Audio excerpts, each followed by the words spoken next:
Hello mga katropa. Ngayong araw ay magluluto po tayo ng KBL, all-time favorite po namin mga Ilonggo na kadyos, baboy at langka. So tara na, samahan niyo po ako. So mayroon po tayo ritong pata ng baboy, inihaw na po natin 'yan. Mayroon din po tayong langka na hiniwa-hiwa po natin ng pa-cubes pong hiwa niya, no? At pinakamahalaga sa lahat, at meron po tayong kadyos o yung parang black beans na tsura niya, parang violet. Yan, kadyos. Yan, dried kadyos po yan, dried kadyos. Medyo may kamahalan po yan, no? At mayroon din po tayong kamatis, sibuyas, bawang. Yan, mahalaga po yung bawang. Tapos panggisa po natin, ano? At mayroon din po tayong luya. At syempre, hindi mawala po yung tanglad dyan. Tanglad. At meron tayong pichay bagyo. Wala po itong pichay Tagalog, kaya pichay bagyo po. Mag-isa lang po tayo ng bawang. Paunahin natin yung bawang, ano? Hanggang sa maging brown po siya.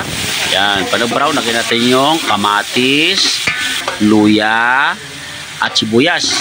Yan. Yan. Paglagay natin ng sibuyas, luya, yan.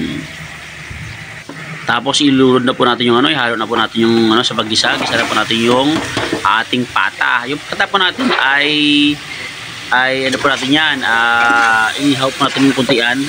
Mild lang po siya, half cook na inihaw para magkaroon siya ng aftertaste na parang inihaw para masarap. So inihaw po natin muna yung pata ng half cook bago siya igisa.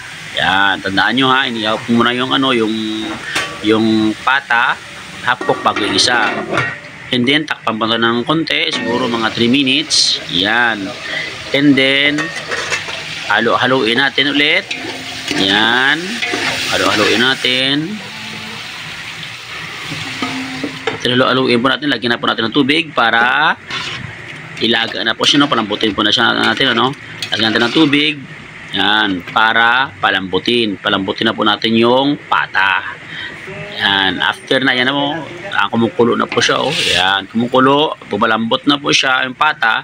Ilagay na po natin yung kadyos. Yung kadyos po yun, no? Yung parang itim ng mga beans, parang violet, yan. Yan, pag nilagay na po natin yan, mamaya ang tanglad, lagay na po natin. Yan, para mabango ang sabaw natin ng tanglad. Yan. Ayan, pag malambot na po yung kadyos at yung ang pata, ilagay na po natin yung langka na hiniwa-hiwa na cubes. Yan. And then halo-haloin. Yan, takpan uli hanggang sa lumambot ng lumambot. Yan. Lagyan natin ng siling green. And then lagyan ng sinigang sampalok para medyo paasim ng konti lang po para medyo may asim-asim siya ng konti. Kasi lauya po yan, no? Yan ang lauya namin po, no? KBL kung tawagin, lauya. Yan. Konti lang po para paasim-asim ng po. Hindi po sobrang dami para hindi sobrang asim.